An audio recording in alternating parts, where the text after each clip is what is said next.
Pelajaran apa yang kita dapetin dari kehidupan Nabi di masa kecil yang sulit? Kenapa hidup Nabi itu susah, teman-teman? Salah satu hikmahnya agar Nabi belajar quwwatut tahammul, agar Nabi belajar kemampuan menanggung beban. Allah lagi menyekolahkan Nabi dengan sekolah kurikulumnya dari langit. Itulah sebaik-baik sekolah.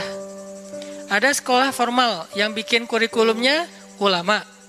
Ada sekolah yang disusun oleh saintis ataupun Dignas, pemerintah, sekolah-sekolah umum. Semuanya baik, tapi ada sekolah yang paling baik dan insya Allah nggak mungkin orang yang sekolah di situ tuh rugi, nggak mungkin. Udah sekolahnya gratis, hasilnya luar biasa, sekolah langit. Apa itu sekolah langit, teman-teman? Kehendak dan ketentuan Allah dalam kehidupan kita itu adalah sekolah bagi kita. Dari sejak kita kecil, remaja, kemudian menjadi laki-laki, kemudian jadi dewasa, kemudian jadi tua. Itu semuanya ada madrasahnya. Dari kecil kita dilahirkan di mana, oleh orang tua kita siapa, dalam lingkungan apa, kita sedang bersekolah. Kurikulumnya Allah, gimana cara kita mendaftar dalam madrasah langit ini? Caranya iman. Nggak ada uang pendaftaran, nggak akan dicoret dan di DO gara-gara nggak bayar uang SPP, nggak ada ujian nasional, nggak ada ujian semester. Ujiannya adalah dalam bentuk kehidupan.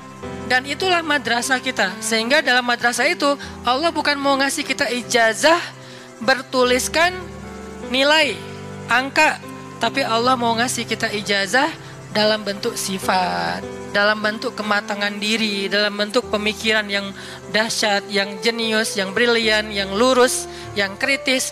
Itu hasilnya. Kalau istilahnya ada materi-materi karakter building, ini karakter buildingnya langsung dari Allah yang lebih tahu tentang manusia. Huwa a'lamu bikum idh ansha'akum minal ard wa idh antum ajinnatun fi butuni ummahatikum. Dia lebih tahu tentang kalian, wahai manusia, ketika dia menciptakan kalian dari tanah. Siapa? Adam. Atau ketika kalian berada di dalam rahim ibu-ibu kalian. Siapa? Kita. Huwa a'lamu bikum. Allah lebih tahu tentang kalian. Sehingga yang lebih tahu ini memberi kalian madrasah. Sampai kita hari ini dapat madrasah dari Allah. Jadi ketika kita dapat ujian dalam hidup, kita coba bangun self-awareness. Oh, saya lagi sekolah sama Allah. Saya lagi disuruh latihan sama Allah. Latihan apa? Salah satu yang paling gampang adalah belajar quwwatut tahammul, kemampuan mengangkut beban. Terutama buat cowok. Fitrah kita itu diciptakan untuk mengangkut beban. Kita dijadikan lebih kuat bukan untuk gaya-gayaan, untuk mengangkut beban. Makin besar tanggung jawab dan beban yang dia ambil, makin dia cowok sejati. Rujulah kesatria namanya. Nabi dari kecil beliau dapat banyak ujian supaya punya quwwatut tahammul, mengangkut beban. Dan memang benar, Nabi itu sedang disiapkan oleh Allah untuk mengangkut beban yang paling berat, yang ketika dikasih ke langit, langit nolak. Dikasih ke gunung, gunung nolak. Dikasih ke matahari, matahari nolak. Dikasih ke semesta, semua semesta nolak. Dikasihlah kepada manusia yang bernama Nabi. Apa beban yang berat itu yang ditolak oleh semesta? Beban risalah. Satu tingkat lebih berat daripada beban nubuwah. Apa bedanya nubuwah sama risalah? Yang membawa nubuwah namanya Nabi. Yang membawa risalah namanya Rasul. Makanya ada Nabi, ada Rasul. Apa bedanya? Kalau Nabi dia nggak membawa ajaran baru, meneruskan ajaran Nabi sebelumnya. Tapi kalau Rasul membawa ajaran baru, sehingga penolakan publiknya lebih tinggi, ujiannya lebih berat kalau Rasul itu. Dia seperti membawa syariat baru. Kebayang ya? Kita udah punya tradisi, lalu kita juga punya nasionalisme. Kita punya budaya yang sudah sangat tua, lalu ditambah lagi dengan punya nasionalisme yang hampir 100 tahun itu, tiba-tiba datang seorang laki-laki mengatakan, tinggalkan semuanya, inilah yang benar. Gimana kira-kira penolakannya? Wah, habis tuh laki-laki. Banyak cerita mereka yang dibunuh. Makanya Bani Israel yaqtulunal anbiya bighairi haq, membunuh para nabi tanpa alasan yang dibolehkan. Kenapa? Menolak ajarannya. yang sudah turun-temurun selama ratusan bahkan ribuan tahun. Beban inilah yang akan dipikulkan oleh Allah kepada Nabi. Kenapa risalah itu berat? Risalah itu secara bahasa teman-teman artinya ajaran atau misi. Seorang yang membawa risalah, surat, itu namanya Rasul. Rasul ini bisa bermakna Rasul dari langit, berarti Rasulnya Allah, namanya Rasulullah.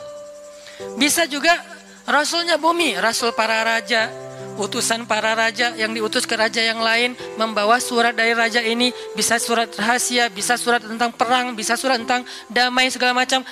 Resikonya gede nggak tuh jadi utusan? Gede banget resiko jadi utusan. Ini utusan Allah, bukan kepada satu orang, kepada lil alamin, lin nasi kafatan ajmain, kepada banyak manusia. Ini beban yang berat.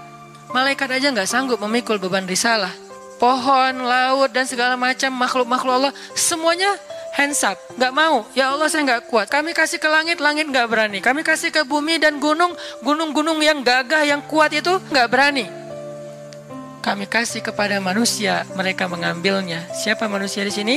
Para anbiya. Jadi beban risalah itu berat sekali. Tentang bagaimana caranya yukhrijun nas minaz zulumati ilan nur. Misinya adalah mengeluarkan manusia, bukan cuma satu suku, manusia dari kegelapan kepada cahaya.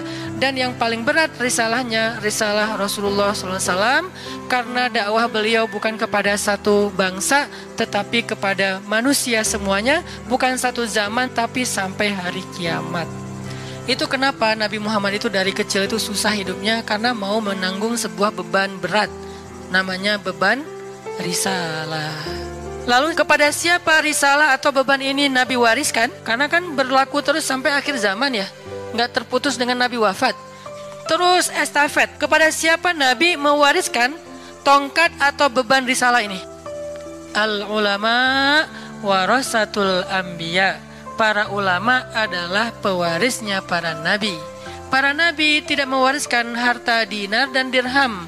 Para nabi mewariskan ilmu atau mewariskan agama. Jadi tugas beban yang paling berat ini untuk menanggung beban umat, bukan hanya ngajarin. Kalau ngajarin bebannya oke lah, ada beban sedikit, tapi nggak berat-berat amat jadi pengajar. Yang berat itu adalah risalah, menanggung beban umat. Yang lapar harus dikasih makan, yang sakit harus dibantu berobat, yang miskin harus disantuni, anak yatim harus diberikan haknya, janda-janda yang nggak punya siapapun yang menafkahinya harus ada program untuk mereka. Banyak, pokoknya semua beban umat, dari mulai yang lapar paling kecil sampai korban perang. Itulah beban umat yang diambil oleh Nabi. Nggak boleh ada yang terzolimi di muka bumi.